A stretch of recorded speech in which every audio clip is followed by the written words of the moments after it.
They said my house didn't fit the community. They fined me thousands, all because I dared to repaint my own walls. But here's the twist. I used the exact same color as their clubhouse, the same paint, the same brand, the same shade they approved for themselves. When they tried to humiliate me, I decided to expose their hypocrisy in broad daylight. And when the cameras rolled, the HOA learned one thing they'll never forget. You can't fine someone for following your own rules. If you've ever dealt with an HOA like this, tell me your story down below. And don't forget to subscribe for more real homeowner justice stories like this one. When I bought my home in the quiet neighborhood of Maple Grove, I thought I'd finally found peace. The streets were clean, the lawns were perfect, and the little clubhouse at the center of it all gave the community a sense of charm. But I soon learned that perfection came with a price, and a group of people who believed they owned every inch of it. The HOA board. It started innocently enough. My house, a cozy two-story with sun-faded paint, had started peeling after a rough winter. I decided to give it a fresh coat, something warm, inviting, like the soft beige I'd seen on the community clubhouse. It wasn't bright or flashy, just a neutral shade that fit perfectly with the neighborhood. I hired a painter, picked the color carefully, and spent 2 full weekends watching the transformation. When it was done, I stood on my driveway smiling.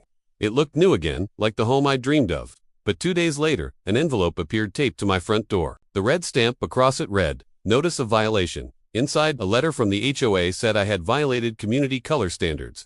They claimed my new paint was non-compliant with approved color codes, and I was being fined $250 per day until it was corrected. At first, I thought it was a mistake.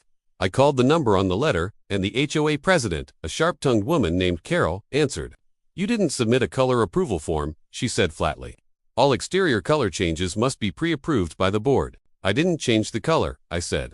"It's basically the same as the clubhouse. It matches the neighborhood perfectly." She paused, then replied in a tone dripping with arrogance. "That's not the point. You didn't ask us. So, you're in violation." I hung up, feeling my chest tighten. $250 a day. That was absurd. My mortgage wasn't even that high. For the next week, I tried reasoning with them, sending photos, emails, even comparing the shades side by side. But every response from the HOA was the same cold line. Failure to comply will result in continued fines and potential legal action. They didn't care about the color, they cared about control. By the end of the month, the fines had stacked up to over $3,000, and all for a paint color nearly identical to their own clubhouse. That's when I decided, if they wanted to play games, I'd play smarter. So, I went down to the hardware store, got the exact paint code from the clubhouse, the same one they proudly maintained using community funds, and ordered several gallons of it. If they wanted me to correct the color, I'd give them exactly what they asked for. The same color as their own building. And this time, I wasn't just fixing a house, I was making a statement. The day I bought the paint, I remember laughing to myself in the checkout line. There it was, the exact same shade code printed on the label that matched the HOA's beloved clubhouse. If they wanted me to repaint, I'd make sure it was impossible for them to complain. It took 3 days to finish the job. The weather was perfect, blue skies, a soft breeze, and every stroke of the roller felt like reclaiming a little bit of dignity. Neighbors slowed down as they drove by, curious at first, then smirking when they realized what I was doing. By the time it was done, my house looked identical to the HOA's clubhouse, down to the last undertone of beige. The next morning, I stood on the curb with a cup of coffee, staring proudly at my handiwork. It wasn't just a paint job, it was a message. The following week, the HOA held their usual Friday inspection drive. Carol, the president, showed up with 2 other board members, clipboards in hand, sunglasses on, walking around like they owned the place. They stopped dead in front of my house. Carol's mouth fell open slightly, her pen frozen midair. You changed the color again," she said. I smiled. "I corrected it exactly like you asked." She frowned, glancing at her fellow board members, who were whispering, "It still looks unapproved. We'll need to verify." I reached into my pocket and handed her a printed photo of the clubhouse. Same shade, same supplier, same paint code. She looked at the picture, then at my house, then back at the photo again.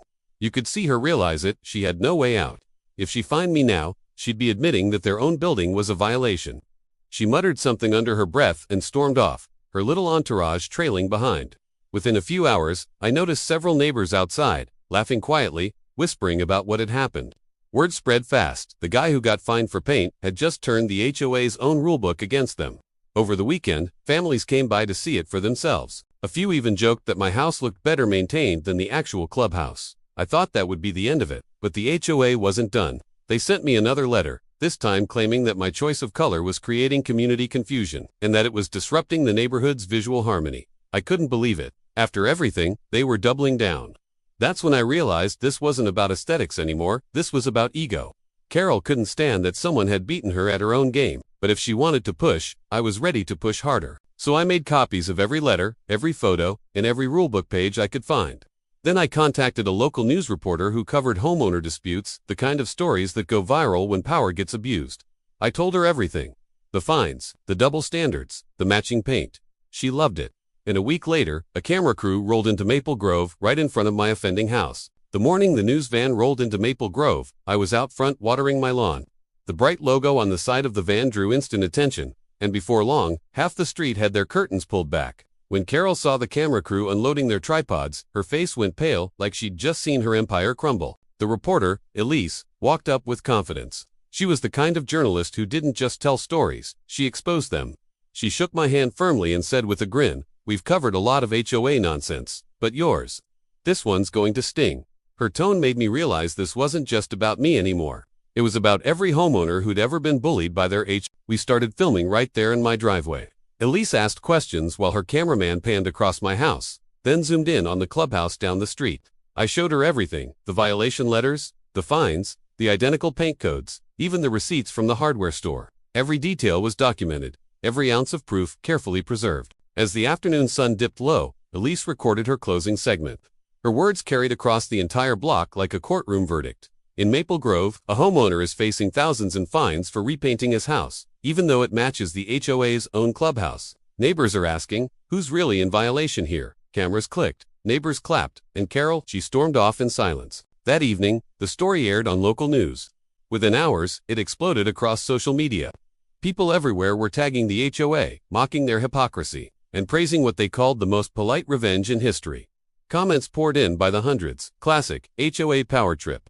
He beat them with their own paint. This guy deserves a medal. The internet had picked its side. The next morning, Carol panicked. She sent a desperate email to all residents, calling the report misleading and out of context. But her attempt at damage control only made things worse. People started replying all, demanding proof, demanding accountability. Screenshots of the broadcast spread like wildfire through neighborhood group chats. By the afternoon, several board members had distanced themselves from her. They released statements saying they had no knowledge of the fines and that proper procedure wasn't followed. It was every man for himself. Now the same people who once backed her were scrambling to save their reputations. The illusion of control was falling apart piece by piece. At the next HOA meeting, the community center was packed wall to wall. Every resident showed up, some angry, some amused, but all ready for answers. Carol sat at the front table with her papers stacked neatly, pretending to stay composed, but her trembling hands betrayed her. The tension in the room was heavy enough to choke on. When she tried to speak, people cut her off. "You fined him for a color that matches the clubhouse." One man shouted. "So who's really breaking the rules?" Another added. The murmurs grew louder until an elderly resident, one of the oldest in Maple Grove, stood and said firmly, "If his paint violates policy, then so does ours." The room fell silent. Then came the applause. That was the breaking point. Within a week, Carol resigned for personal reasons. The board announced they were waiving all my fines, issuing a written apology, and reviewing every enforcement policy from the ground up. They never mentioned me by name, but everyone in Maple Grove knew exactly who had sparked the change. In the days that followed, my driveway became a stop for friendly waves and quiet thank yous. Neighbors who'd once been afraid to speak up were now sharing their own stories about unfair letters, false fines, and constant harassment. For the first time, the HOA wasn't feared. It was being held accountable. And the best part, that summer, when the HOA scheduled a repaint of the clubhouse, the new board invited me to join the color committee. The irony wasn't lost on anyone. When I showed up to the meeting, people laughed and joked that they should just match my place to save time. And that's exactly what they did. Now, every time I walk past the clubhouse, I can't help but smile. The walls gleam with the same warm beige, the same shade that once cost me thousands in fines. Kids play in the grass. Neighbors chat by their mailboxes, and the air feels lighter somehow. Peace had finally returned to Maple Grove, but this time, it was honest. Sometimes, I think back to that first envelope taped to my door, the one that said I was in violation. They wanted obedience, but what they got was exposure. They tried to paint me as the problem, but all I did was show them their reflection. Because in the end, it wasn't about color at all. It was about control. And I proved that no rule, no title, and no HOA can control the truth. And funny enough, the truth just happened to come in the perfect shade of HOA beige.